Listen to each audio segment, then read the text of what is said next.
Reveal mga lods sa ating ulam tips mga lods. Ayan na yung ating save sa ulam tips. Kaya mga lods, panoorin nyo ang ating mga ulam tips para makasave na rin kayo ng inyong budget. Ayan. Kaya panoorin. Ayan, meron na tayong 1,000. Meron pa tayong mga tigsi 50 mga lods. Kaya mag-save na rin kayo. Mag-save your budget. Ulam tips sa bulsa. Swak sa sustansya, swak sa lasa. Kaya ito mga lods, panoorin nyo. I-share and mag-like lang mga lods. Okay? Thank you so much mga lods. Meron na tayong save your money, save your budget, okay? Ulam tips mga lods, magluto na kayo miswa na may patola mga lods. Swak na swak sa inyong bulsa. Swak sa sustansya, swak sa lasa mga lods. Ayan yung ngayon naglutuin. Ayan mga lods. Miswa na may patola mga lods. Swak sa inyong bulsa. Ayan mga lods. Ayan. Ulam tips tayo mga lods. Ulam tips, magluluto tayo mga lods ng miswa. Isayin na natin mga lods yung bawang. Bawang mga lods. May sahog tayo mga lods yung adobo natin na baboy. Ayan mga lods. Masarap yan. Ulam tips, swak na swak sa inyong bulsa.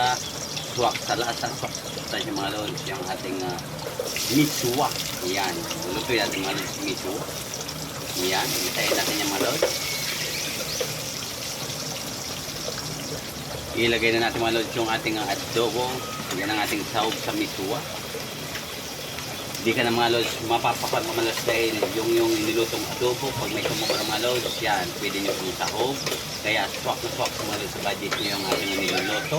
Swak na swak sa lahat mga lods. Siyempre, masustansya yan mga lods. Kaya huwag na kayong mga maganap ng luto yung mga lods. Kaya hindi lang ang ating ulam tea. Swak na swak sa budget, swak na lahat, swak sa sustansya mga lods.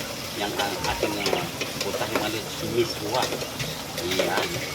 Kaya panoorin yung mga lods yung ating niluluto lagi para mas makakayaroon kayo ng ideya kung paano lutuin mga lods. At saka hindi na kayo mag-iisip ng hindi pa sasakit ang ulo nyo sa inyong pag-iisip ng lulutuin mga lods. Manood lang kayo, makakaisip na kayo kung anong lulutuin. At siyempre swak na swak yung budget mga lods. Yan, ipapakita ko sa inyo mga lods yung ating naipon na tipid natin mga lods sa ating ulam tips. Okay, mamaya mga lods, i-reveal natin yan mga lods. Okay. Ayan.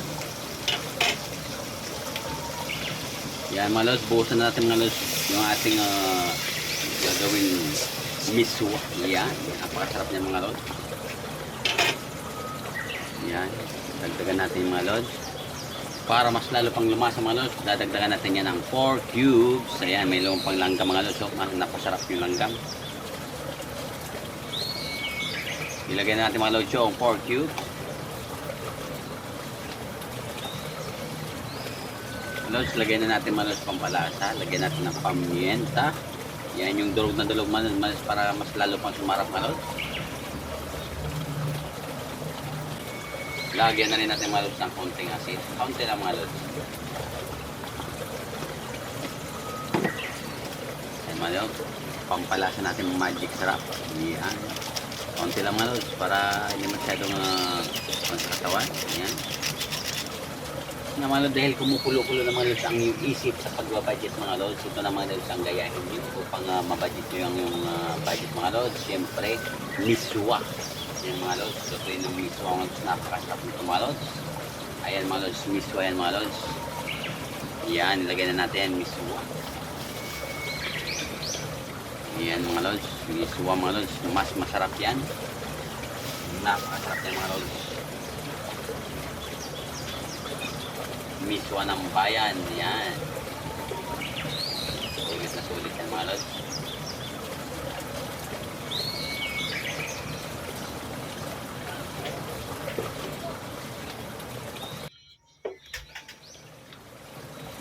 Miswa, miswa.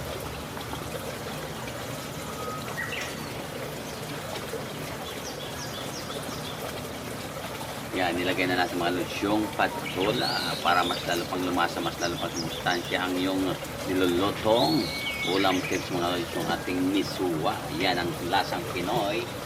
Miswa mga lods, miswa. Yan. Napakasarap yan mga lods, miswa na may patola.